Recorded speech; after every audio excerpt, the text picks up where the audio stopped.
to the Brook Hill podcast, where we talk about life, legacy, and leadership. Today, we are at Lead Weekend, and I have two of our leaders. We have Mylie Collins and Aslan Ladd. Give it up for them today.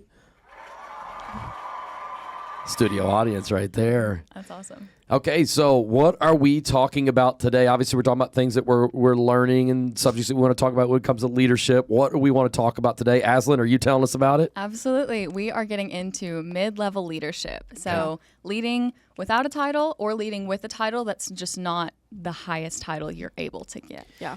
And what fascinated you, Aslan? You know, I know this is a subject, obviously, Mylie, this is right where you're at in life, right? And not that both of you aren't there, but, Aslan, you were fascinated about this subject. This is something you're doing in college. Tell us a little bit about this. Yeah, so I've always run for leadership positions in my social club and in sports teams that I'm on. But more often than not, like in dance team, I was the co-captain. So we had two captains and we had two co-captains.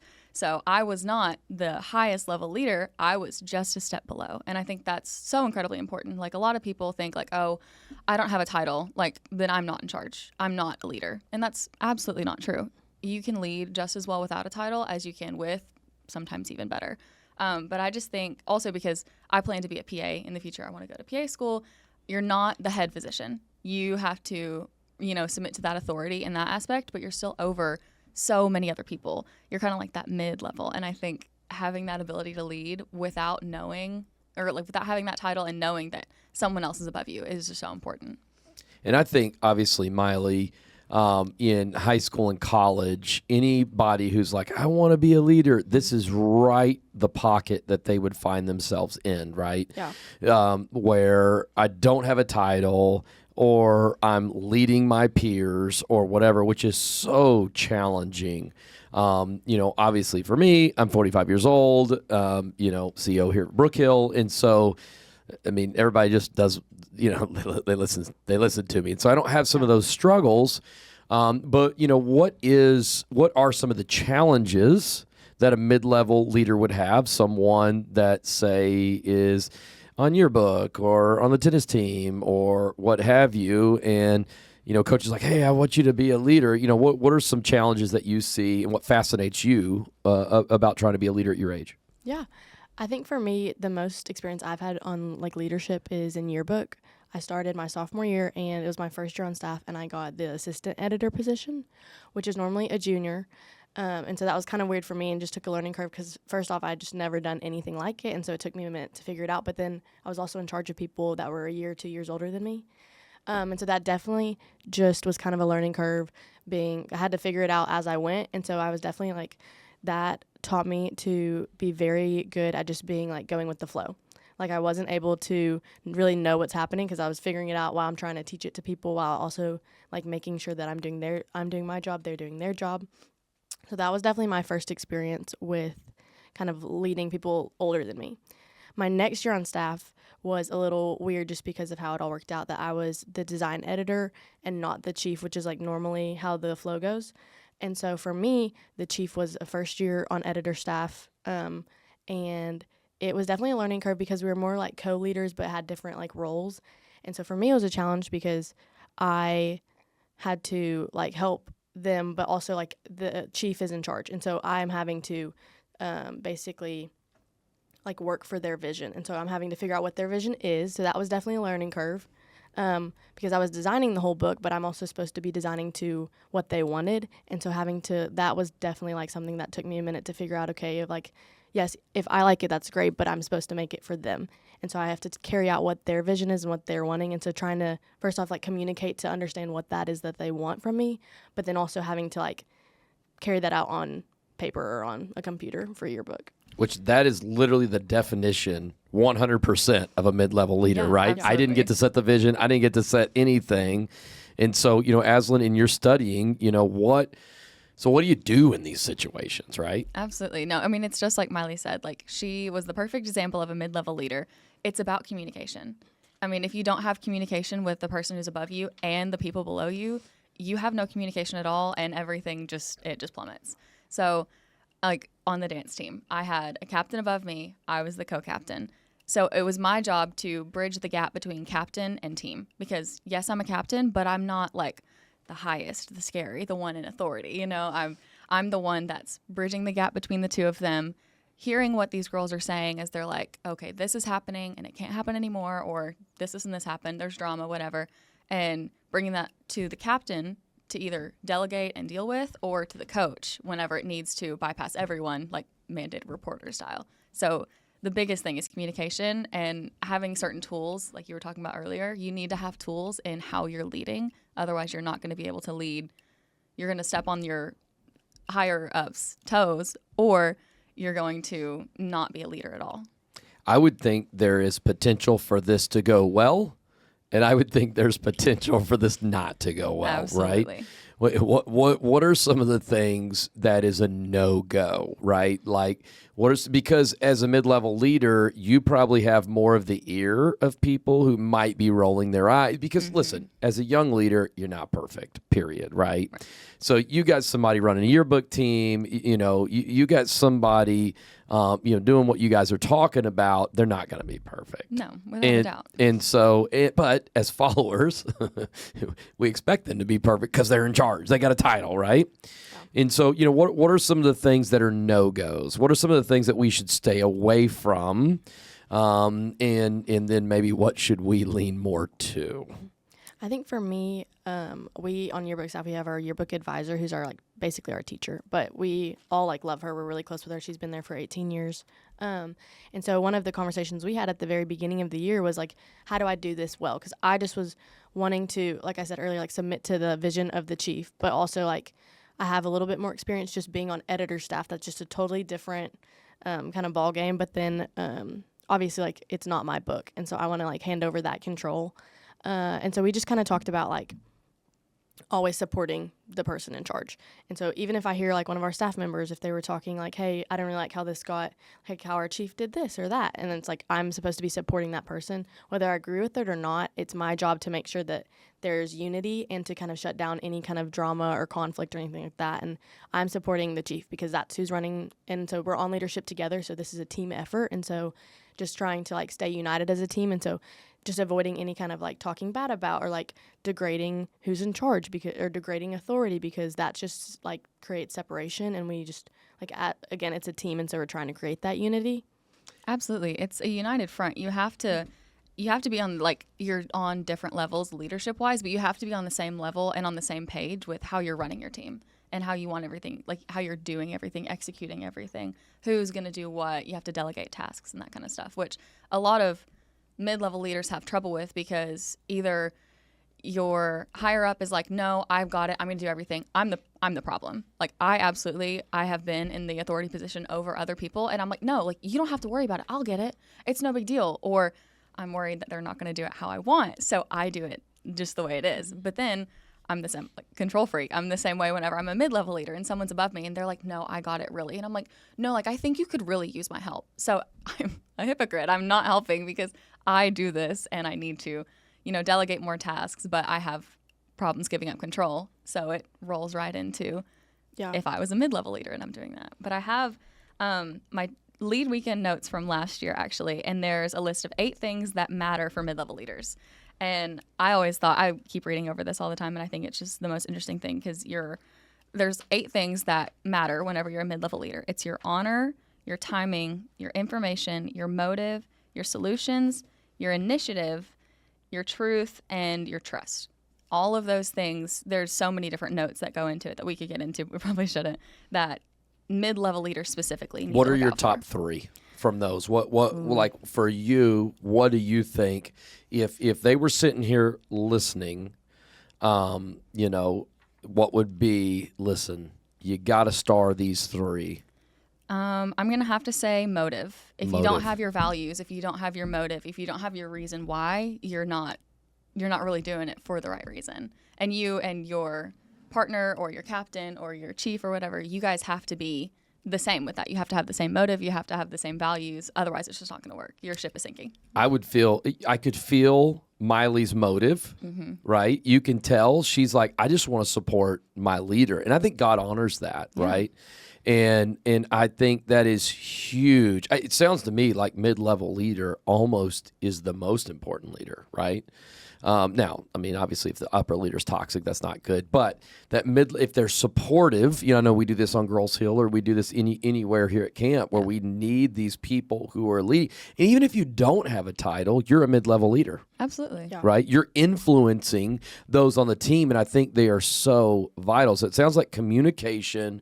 Hey, here's my heart. I want you to know I'm not trying to outshine you. I just want to help serve, right, as a mid-level leader. So motivation, that's huge. Okay. Yep, your motive is so important. I definitely think your timing is really big, because you're going to have timing issues with, okay, this needs to be said, but I don't want to step on someone's toes. Or, okay, this, and this is happening with the girls. My captain doesn't know. I need to let someone know. Like, even whenever you have a leader above you and you don't have a title, you're just leading from within that group. There's a time and a place for when you need to go to the coach, or whenever you need to go to your captain and be like, hey, this is happening. How can we fix it? Or when you sometimes need to bypass that leader above you because, like you said, it can be corrupt or just not working. You can bypass that person and go to the coach, or you can bypass that person and go to someone higher than them. It's about venting up, but not venting to the person who's actively in the drama. Right. So definitely timing for me. And then I think truth. Truth is a big one. I mean, you have to... Yeah, everyone needs to trust you, so it kind of goes into both, but they can't trust you if you don't have truth, and if you're not living that out. Which really, I think you said it, Aslan, where you were talking about communication. And I think communication, we talked a lot about that today. That was one of the biggest things that we hammered down on in communication. What is something that stood out to you that would help mid-level leaders be better communicators? What is something maybe that jumps out to you that we went over today? Because I think communication is a lost art. I don't know if it's because of social media or phones or what have you, but having difficult conversations or even just because to me the way I define communication is it's when we both know what's in each other's heads. And obviously, Mylie, you were talking about the setup, right? And so, hey, how do we want this to go, right? Yeah. When you have that open dialogue, that open communication, I think it starts it. So what was something for you guys in the communication route that you think would help? Yeah. I think an example for yearbook, like I talked to our chief and I was like, I want us to kind of sit down. We had a conversation and was open and honest about, okay, what are our concerns going into this year? Because also, like, our teacher doesn't do co-leaders. That's why, like, I had a different title, because she just says, like, in the past, it just doesn't work. Like, that's just a really hard thing to make work whenever everyone, like, is like kind of an equal authority. And so we kind of sat down and was like, okay, what do we want this year to look like? What are our different jobs, and what are we delegating to each other and to the other staff members? And so I think that was a good thing to kind of set us off on, like, a good note. But one thing that one of my teachers always says is to be clear is to be kind. And so whenever you're, like, speaking to someone, just communicating well with people it's kind to let them know what you're thinking. I think sometimes we can also, like, overcomplicate it and be like, if I'm being too, like, honest, if I'm being too clear or direct, that could be come across as like rude or blunt or, like, hurt feelings. But when you're clear on what your expectations are, when you're clear on what is important to you and what you're asking from people, it's definitely, like, it's a kindness to them because they know what they're in for.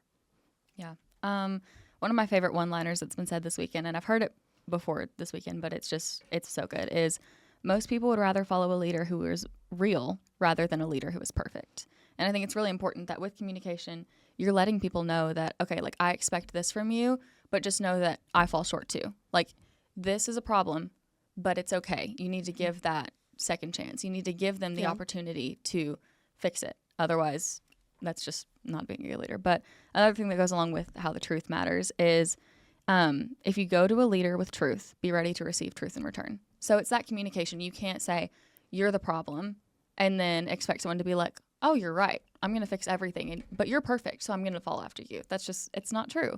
Everyone falls short. And I think it's the communication between and, like, the courageous conversations that you have that is so important for having communication as a mid-level leader. I think one of the things that I see more, Aslan, you and I have talked about generations. Mm-hmm. One of the things that I see more today is we really expect people to be perfect. And the second that a leader offends us, says the wrong thing, has a bad day, I'm not talking about consistent, bullying or toxicity, you know what I'm saying, or persecution or whatever. I'm not talking about something that's consistent and been pointed out and then consistently stays the same, been pointed out, because that's not what I'm talking about. I think that's more rare. Right. I think it is people had a bad day, maybe they had 2 bad days and whatever, and it's like, okay, that's it. They're a terrible leader, right? And it's one of the things that you and I talked about maybe is happening more, and you were sharing a book that you read, but just the way we cancel leaders, the way we give no grace, right? What share some of that you were talking with me about. Absolutely. I think cancel culture is so prominent right now. It's like with Gen Z and all the ones after. I don't even know what they're called, but cancel culture. Gen Alpha. Gen Alpha. Gen Z and now Gen Gen Alpha. Z and Gen Alpha. Z I to A. think it's this just the generation of phones, smartphones, social media. Everything is recorded. Everything is documented. And everything is so easily taken out of context that nobody is given grace anymore. Cancel culture, it's like you say one wrong thing and it's like, why would you ever say that? You're a horrible person. You're never coming back from that. You should probably just leave social media. Like, you should just leave, like, get out. But like with older generations, it was like, okay, you said this wrong thing, and someone's like, hey, you can't say that. And it was like, oh yeah, you're right. Let me work on it. Let me fix it. And then you have grace and you're able to come back from that. But now that everything's documented, it's like, okay, one person says that, you're immediately done, canceled, out, no more. And people still have that video, or they still have that comment that you made or whatever. It's never going away because it's out there now. And it's just the lack of grace that anyone is being given that causes people to, be less confident. We had talked about that in a conversation earlier. People aren't confident, and without that confidence, leadership really tanks. Yeah, I was going to say, what does that do? Mylie, do you feel that? Do your friends feel that? Is that something that people like consciously think about today? Of I mean, does it bring an anxiety of I can't mess up, or it, if this happens, I'll never come back from that? Yeah, I feel like, especially in leadership, it's like if you've one wrong day, like, you're super worried about what everyone else is thinking. I know, like, for me, I really hate when people like think I'm being rude. Like, I do not want to hurt your feelings. Like, that is never my intention. And so for me, it's like if I'm super stressed out, a lot of times I just kind of shut down. I'm like, I got stuff to work on, so I'm just going to sit and do my stuff, and can pretty easily like tune people out. And that has been something that I've had to come back and like apologize to people for and be like, that's not my intention to make you feel like you were being ignored or anything like that. Like, that was just me in a high stress situation and handling it in an unhealthy way. And so like having to come back and apologize for that. But I just know that I was so consumed of like, oh, people are going to be like mad at me. And so it's just like, there's this fear that comes with whenever you've like done something that's kind of like not perfect. And even if it's not like super wrong to this extent, it's like I wasn't like yelling at somebody or like being like super rude. It was like I just was locked in on doing my stuff, but it comes across as wrong. And so just one thing that I'm really big on is like always validating feelings. You don't have to agree with them, but just like validating them. Like when my friends come to me and they're like, hey, you hurt my feelings, I'm gonna be like, I'm so sorry, that was not my intention. I hate that I made you feel that way. And then like work it out and apologize. But I never want someone to come and feel like their feelings were invalidated or that they feel stupid for feeling this certain way. Like, that's just something that's really important to me. And so I just think that, like, especially as a leader, if you come to me with a problem with me, like, I want to make sure that you know that I hear that, and like, I'm sorry that you felt that way, and I want to validate that that's okay to feel that. Yeah, I also think that going along with the cancel culture thing, it's that whenever we're having a bad day, or we're locked in on studying and something is said, or we're getting upset about something, I know that I have changed my way of dealing with conflict. I need at least 20 minutes alone to process that, to think it over, to figure out what I'm going to say, why I feel this way, whatever. Because in the heat of the moment, if you're still like talking to me, badgering me, I'm annoyed. I'm worried I'm going to say something that I can't come back from anymore. Yeah. Because it's going to be out there. It's out in the open, and you can't come back from that. So I have to take a minute, calm down, because you never know what you're going to say whenever you're like super riled up like that. Emotions are high, logic is low. Like you need to take a minute to step back. And I've learned that, especially that's my biggest way of processing, is I take a step back, 10, 15 minutes to myself. I think about it, I pray about it, and then I can come back and we can have a civil conversation. I think that's so good. I think emotions are great indicators. I'm not knocking emotions. I think they're bad solvers. Very bad. But they're indicators of okay, whoa, I need to pay attention to that. Okay, what is that? And let's dig in on this thing. But it's not usually a good thing that solves, right? It's not usually a good well, this is how I feel it is, so this is the way it must be. Okay, look at facts, right? Yeah. Facts over feelings. But we don't need to ignore feelings, and I think those are the ditches that you can get into, is where feelings is what brings my solution versus I ignore feelings. And I think, feelings should lead us to the solution, but they don't create the solution. And so I think that's very, very, very important as a leader. But, once again, as we're talking about mid-level leaders, it's so important, as you guys are talking to, if we think in my mind, I'm talking to a young college student or a high school student who is being given some authority, right? I'm in high school and I'm helping with a junior high dance team, or, I'm in college and I'm a leader in my sorority now. It can be challenging because I'm leading people my own age or just barely under me. What are some thoughts that we can give to them to work on? How do we motivate? How do you motivate somebody your own age? Maybe someone, how do you win them over, right? Yeah. Like what are some things that maybe even you learned at camp or whatever that you would do? I mean, it's really hard to motivate somebody when you're at the same level without being like, well, I've done this, and this amazing thing. You want to be on my level, because that's not what this is about. Because then you're playing the comparison game. Then they're like, I'm never going to reach up to her. Or they're like, I'm going to beat her. And with either of those mindsets, you're not getting very far. Either one of you. It's just, you can't be driven by that. So, I don't know. It's really tough figuring out how to communicate with others. But I think kind of going back to that trust and truth, you have to say what you're saying. You have to stand by your truth. And you have to have people trust you, because if they don't trust you, they're not going to listen to you. It doesn't matter if you're an authority or not. They don't care to listen. They don't want to. So they're not going to. So you have to build trust and build relationships. Yeah, okay. There you go. So you got to build trust and build relationships. Yeah. And that doesn't happen overnight. No. I think you can win over anybody with relationships. That's one thing Hetty talked about, is you got to win them. Yeah. That was always her thing. And so is that something that you have implemented, on the yearbook team? Yeah, I think that I was really grateful for last year being the design editor. That was something it was kind of a hard year just because there was a lot that I learned. But I've been really grateful because this year I am chief, and last year really showed me kind of what I want my leadership to look like. And it was really important to me that people felt comfortable with me. I want people to be able to come talk to me and be like, hey, I have questions, I have comments, concerns, whatever. I just want people to be able to talk to me. And so I definitely I think I went to a far extreme where people are so comfortable with me, they're kind of slacking. And that's kind of been a whole thing this year, but it's been great. But I definitely I'd rather go on that side than the other side, because I just don't want people to be mad at me. That's just kind of how I'm wired. I'm very much a people pleaser. But last year was really helpful on how I wanted to shape my leadership. And so this year, motivating people, we talked about this last night, that's not my strength in life. I don't have, because first off, I just am pretty motivated myself. If I want to do something, I'm going to go do it. And so for me, also, especially in a setting like yearbook, these people applied for this position. We cut people. They had to do this whole project to get in. And so for me, I was like, if you worked all that way to have this job, we kind of say it like it's a job, because it kind of is. But if you worked for this, do your job. I shouldn't have to motivate you for that because you signed up for this.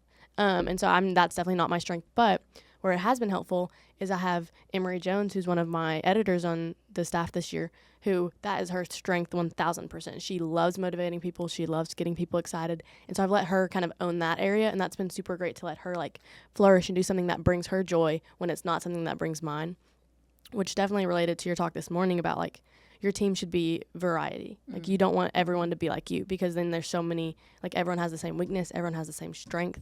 That's not going to be a productive team, because everyone's going to be the same. And so definitely this year has been good of having people on staff that, especially editor staff, there's 5 of us this year, which is not normal. Then normally there's 3. But I've had people, because I'm y'all fill in the gaps. Emery and I are not the most organized people ever. So one of our friends, she's a business manager, and she does our spreadsheets and helps plan, because I knew that was our weakness. And so I wanted to have someone who that's their strength. And so that's definitely where motivating wise, Emery's come in and been the savior on that one. Yeah, I think the balance is so important because you can have a relationship with somebody and they just immediately discount anything you say and they're like, oh, we're buds. I don't have to do what she's asking. And that's not true. And that's where standing by what you say comes into play. Like you have to have those courageous conversations. You have to go to that person and say, hey, like I know that we're friends and I love you and I want to keep you as a friend, but you need to do what I say. You need to take me seriously. Like I am in a position of authority for a reason. Or even if you're not, you're not bossing people around at that point, but it's important to motivate your friends to do what the authority is saying. But yeah, so if you are like the Emory Jones in this situation and you are seeing a lack in your leader, it's not up to you to be like, hey, you need to do better at this. If you have that strength in you, absolutely stand up and take on that leadership role without a title or without being asked. You just need to be the motivator for the people around you. Be like, Mylie's right. Coach is right, guys. Let's do this. Yeah. That's right. And, one of the tools that we talked about earlier was asking questions. Mm-hmm. And I think, it's not easy to do because we are just so used to telling. Yeah. Yeah. And, I think if you're a mid-level leader, whether you're challenging your leader or challenging the people around you, I think asking questions is an important tool that you can do where you can say, hey, help me understand where you're at with this project. Do you think it's possible that you could be putting more effort day to day into that? Do we feel like there's moments that any of us waste time? I know that I'm trying to be better with my time management, right? And so you're asking these questions and they may say no. And so then you got to ask another question. Yeah. Okay, well, I couldn't help but notice you were on your phone for 20 minutes. Do you feel like we could, and so, but Yeah. you try and lead people to discovery through questions. Mm-hmm. Did that get you guys thinking about, even ask your leader, because questions tend to not put people on the defensive as when you attack with telling, right? Yeah, I definitely think so. I think this is something that I personally need to work on is like the open-ended questions. And instead of being like, hey, this, and this needs to get done, do it. I need to be like, hey, so we need to work on this, and this. I will take this. I'm delegating some tasks. What do you think you would be best to work on? Yeah. Once again, it's like the control freak. I want to do it all. So I don't even come to them and be like, hey, this, and this needs to get done. I just try to get it done. But I need to be better at, okay, where do you think you would succeed? Where do you think your best qualities would be used for here? Like, how can you help me and how can I help you do that? And what do you think a good deadline is? Hey, you've worked on this a little bit. Give me some thoughts on when you think this could be completed. Mm-hmm. And what's funny is they may set deadlines even tighter than you really wanted it done. Yeah. But if they set it, they have to own it. Yeah. Right. And so it's asking those questions instead of, if you go around telling, then you're doing it for them.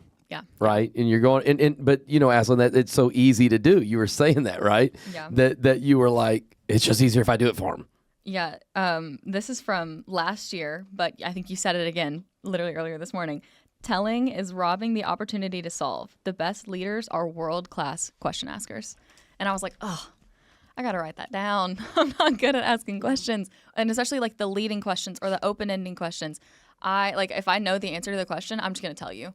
And that's not what needs to happen because I need you to tell me. I need you to lead yourself to that answer. So I think it's really good. You said I'm not good at asking questions. How do you get good at asking questions? You ask questions.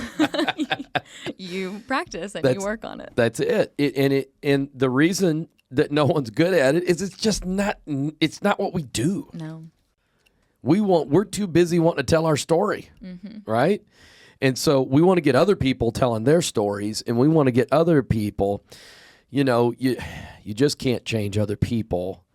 They need to change themselves, and so you got to invite that change, right? Influence them. You got to influence them through discovery by asking questions. What stood out to you in the question ask? How do you think you're going to apply this, I, in general, was just like pretty convicted because I'm not good about asking questions. Like even in class, I'm like, I don't really, like I can't come up with them. I'm like, I don't really know. Like I just, not my strength. But I think I was just kind of like thinking back on different times throughout this year where I've had to ask questions to kind of get stuff out of people. At the beginning of the year, I kind of did like sit down, like not meetings, but just like chatted with everyone on staff and just kind of was like, okay, what is something that you like in a leader that I can do to set you up for success? And just kind of went in and just also to build like a comfortability with each other, just so they know that they can come talk to me if there's a problem. But just try to like start doing those. And then, so how we do our yearbook is there's one section of it that they have like a deadline and they have to finish this by that deadline. And on the last couple assignments, I was like, y'all have like these 3, the deadlines are going to be kind of weird because of the timeline of just what happens in the year.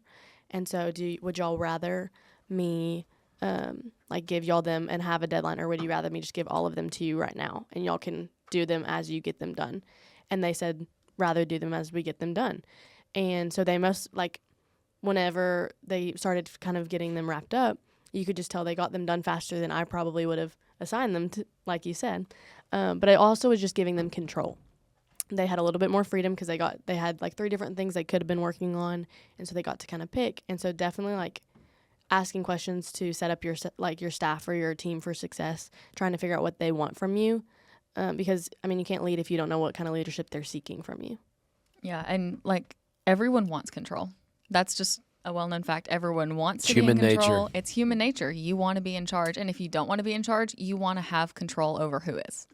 And I think that's so important with your questions, because you said like, okay, if there's a problem, you can say, okay, you have the choice. You can either fix it or find somewhere else to work, or you can do this like I'm asking you to, or you can take a little bit of time off because it's just not helping. Like you have to give them that sense of control, but you are setting the bounds for what they can choose. Yeah, you have the freedom to choose, but you don't have the freedom to escape consequences, you know? And so as a leader, you got to hold your team accountable. But if you give them ownership, you're not disrespecting, because I think the most disrespectful thing you can do is try and control other people, right? Because we all want to be free to do what we want to do, and that's totally fine. Yeah. But freedom comes with responsibility. Without a doubt. And so, you know, but I think it goes back to what Mylie was talking about. You got to set it up. Everything's in the setup. So what we talk about is Brookhill 101, right? Success Everything's is in the setup. It is, right? That's what y'all did here in media every week. You set up your team. Here's our expectations. And the better you learn to set up, the better that week went, right? That's how that works. And so, you know, I know it can be, well, I say it can be tough. It's only tough because you said it was, right? That's the thing we talk about. But it's uncomfortable. It's new when you're first starting out as a leader, but you can learn. And the only way you learn is by starting. You got to start somewhere, right? Yeah. And so instead of saying no one will listen, or instead of saying I can't do this, or, you know, beating yourself up, you can say, okay, I'm going to work on this. I want to be the leader that God has called me to be. Yeah. Mid-level leaders is so important, and it's where every high school, college person really finds themselves. I mean, rarely at a young age are you going to be thrown in charge, and if you are, I think sometimes it can be a little more dangerous because you're not ready, you know? And so, but you have such a responsibility, and it's so important. You see at Brookhill, we use those so many mid-level leaders that we have here, and that's how we function in our system. And so I think this has been a beautiful conversation. Thank you all so much for being on the podcast where we talk about life, legacy, and leadership with Mylie and Aslan, mid-level leaders.